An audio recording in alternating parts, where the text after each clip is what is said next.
They are. They're much like ourselves. Yep, they're NDP out of Dallas. No, what does NDP mean? Non-distilling producer. Correct. So they source their whiskey. And if I remember right from when we did the first Lasso Motel, when we had the first conversation about it, I believe it's Kentucky, MGP, I think it's a little bit Tennessee. A little bit of Tennessee. Yeah. Which is nice because they're very forthright about where they get their juice, relatively speaking, not on the bottle but on their website. Correct. Like they really go into detail for their equivalent of a cigar blend, which they call a cigarette blend, much to your chagrin. I hate that word, but I get it. So Lasso Motel, so they've got a whole bunch of different products out there. Like I said, they source all their whiskey. Say, before we get into it, how do you source whiskey? So do you go and approach what's it called? What's MGP called now? Ross and Squibb. No. Ross and Squibb. Like, do you just go up there and say, "Hi, can I buy whiskey?" Typically, you don't. So what typically happens when you start an NDP is you hire, unless you have relationships already with distilleries. Sure. You buy your barrels from barrel brokers. What are barrel brokers? So barrel brokers are like the middleman in between the distillery and the NDPs. I assume barrel brokers have a job because for the most part distilleries don't want to deal with distribution of their barrels. Yeah, very much like the distribution, right? Where you go from distillery to distributor and then you go to the stores, right?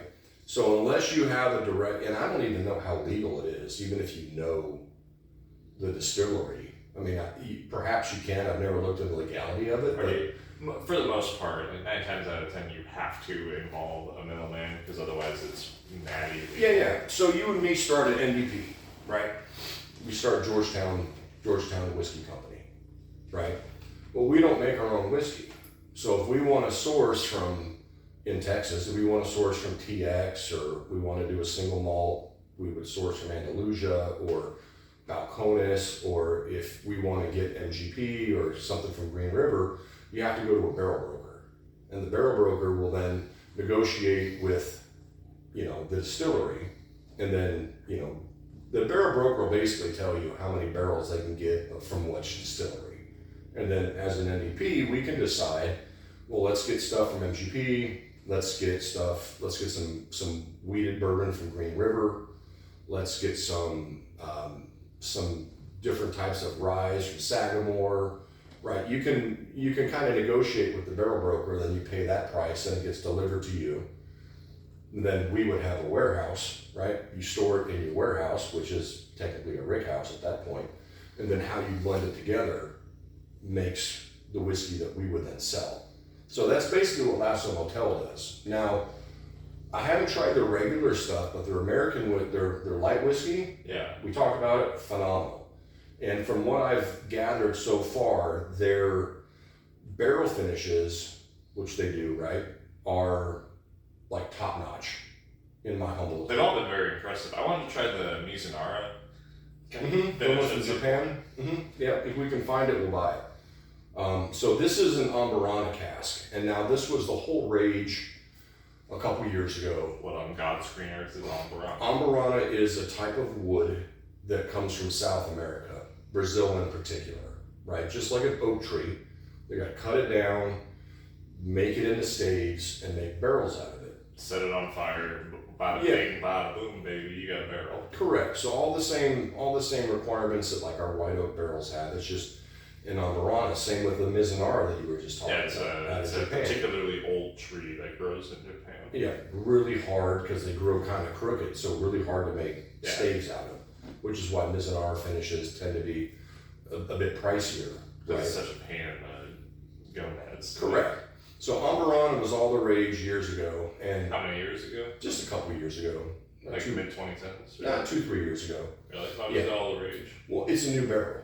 Oh yeah. Right? So a lot of distilleries are always looking for the next thing, right? Well, like how Trails End is focusing on the Gary. Gary. Yeah, on the Gary oak from the Pacific Northwest. So Amburana was that new, popular kid at school, right? And a lot of people, they kind of fell out of favor with it because it typically is very much one note. Much like Burgermeister, Burger. Sure, exactly. They kind of died off. Exactly. But yeah, to your point, before the camera started rolling, I observed to you that it smells like cinnamon. Yeah. So Cinnamon Toast Crunch is one of the common notes that people smell and taste with Amburana finishes. However,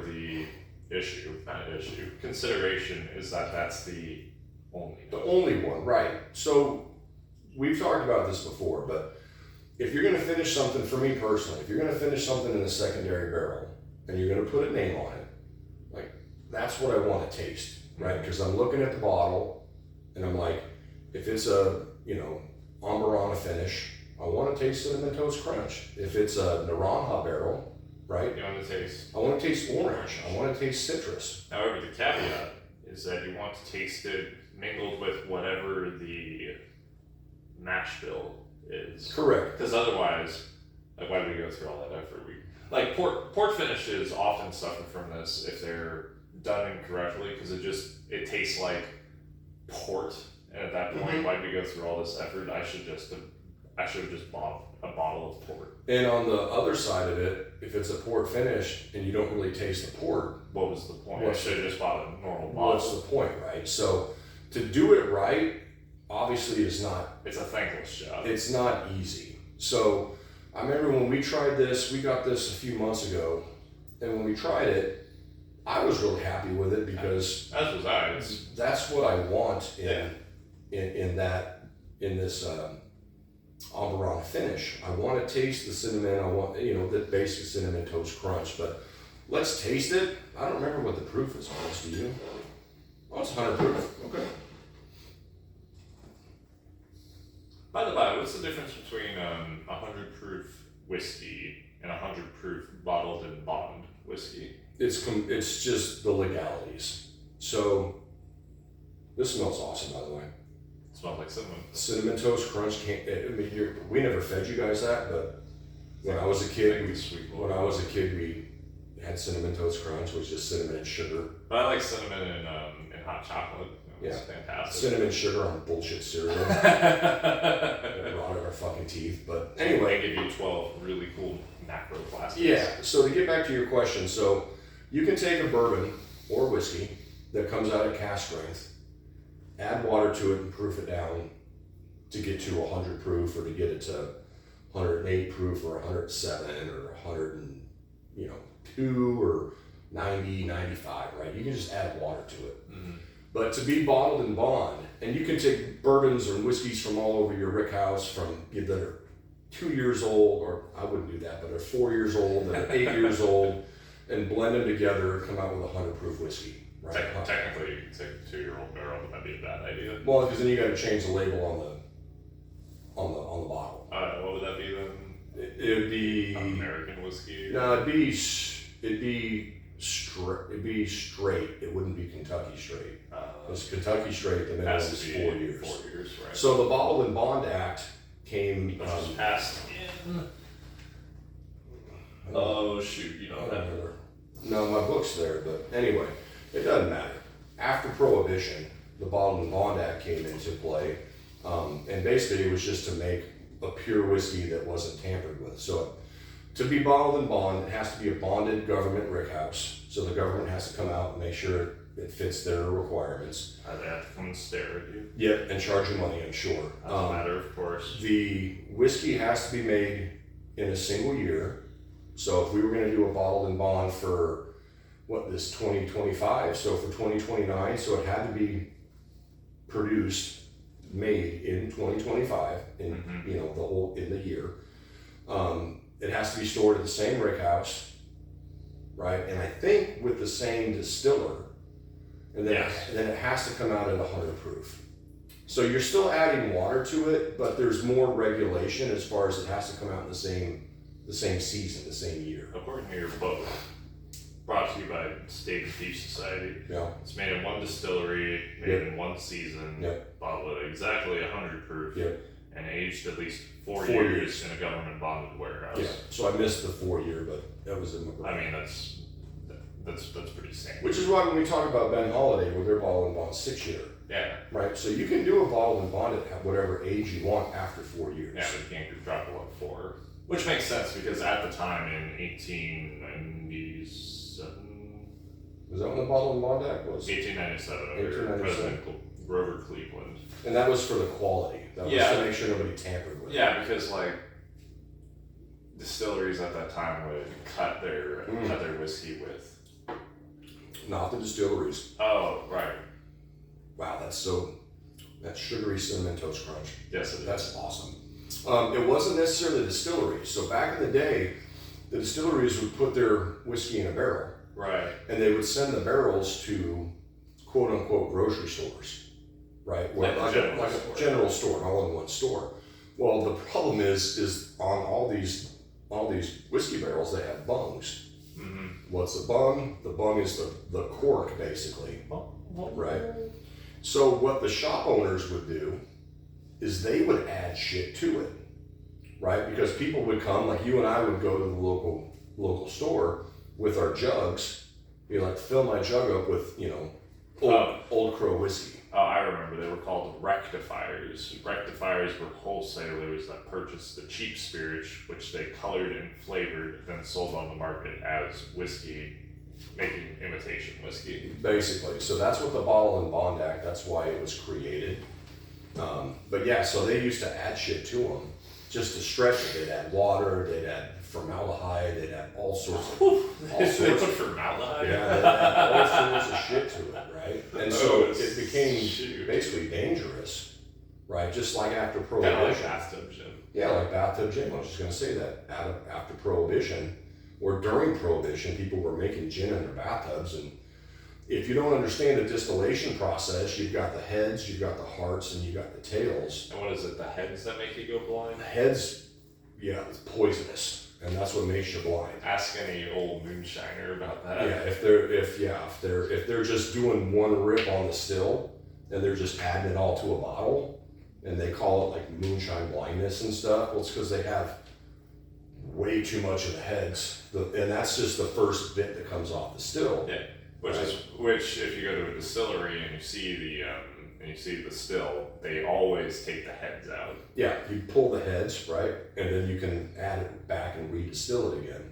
So it's come to find out it's bad business if your clientele all goes blind. If they all go blind, this isn't fentanyl. We don't want everybody to die, But getting back to this, it's very much what the bottle says. So if you like that cinnamon toast crunch, if you like the cinnamon and the sugar, there's not a. It's a thing. There might be a little bit of vanilla because it is bourbon. There's like a hint of it. But it predominantly is that cinnamon toast crunch, which why we bought this bottle was to try it, but now that we've tried it and enjoyed it, it's like I'll always have this because some days, you want a breakfast cereal kind of feel, but you know exactly what you're getting into. It's not labeled Amburana, and you drink it and you're like, it just tastes like regular old bourbon. However, that identifies the other consideration that we spoke of earlier in that probably not going to buy another Amburana Cask finish. Yeah, for me, I'll tell you this, maybe in the early days. Sure, just to see what they were doing with it. Well, maybe in the early days because I was definitely more of a Wild Turkey 101 guy. Oh yeah, I forgot about that. Very cinnamon forward. Very cinnamon forward. And I like that because as I was getting into bourbon, that was a flavor I could detect. Yeah, that you recognize. Right. So I'm like, oh, it tastes like it's cinnamon forward. Like very cool, right? And that just helped to build my confidence into branching out into other things. This isn't necessarily that for me. It's an Amburana finish.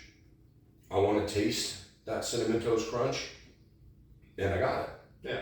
Now, I'm not going to drink this every day because they're that's not always in the mood, and that's why it fell out of favor. It was the new hotness for a little bit, but then everyone if you do it correctly, the cinnamon toast crunch note that you identified is the primary. Listen, there's a reason it's a popular cereal. Of course, cinnamon and sugar good on bullshit cereal is going to taste good. Cinnamon, sugar, and carbs. There you add some milk to it. and then you drink the milk afterwards, and it's delightful.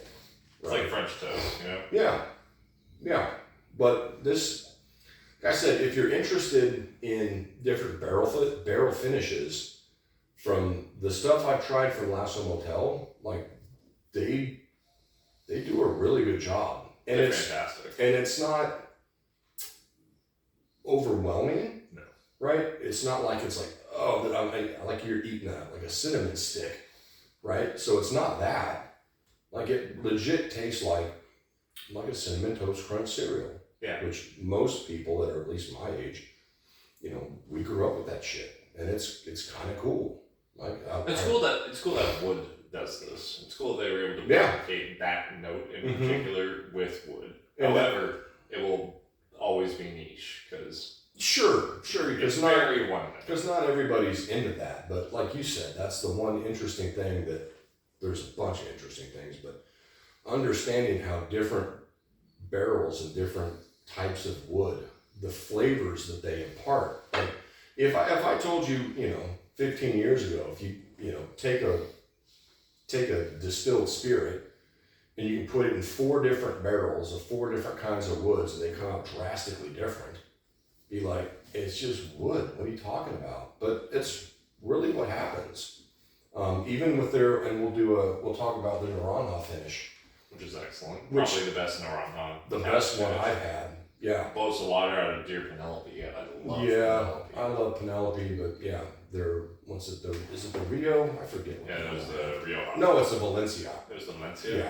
Yeah, and I forget which batch it was, but one of those that was overly whelming, disappointing, because It was underwhelming. yeah, you could put a big orange on the freaking bottle, and then when you drink the whiskey, you're like, It tastes like it was driven past an orange at some point. yeah, like the cask looked at an orange, right? And It glanced at an yeah. orange. So, but yeah, I'll go back to this real quick, and we'll be done. I really love how they finish whiskeys. I really like what they're doing. And if you live anywhere in and around Texas, these things are everywhere. And hopefully they'll get the distribution out to where, other people can enjoy them. All in due time. Yeah.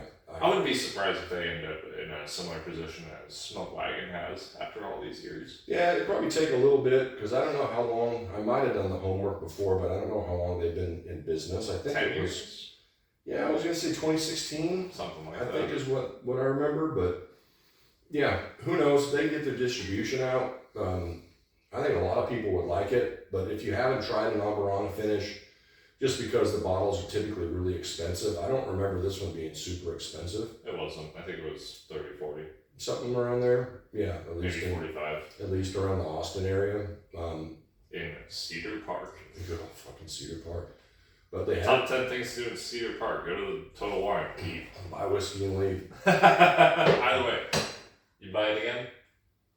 Yeah, I absolutely would, especially for, if you want to blow somebody's mind on what Amburana tastes like, and you come into the house and you're like, you want to try something crazy? You like Cinnamon Toast Crunch? I got something for you.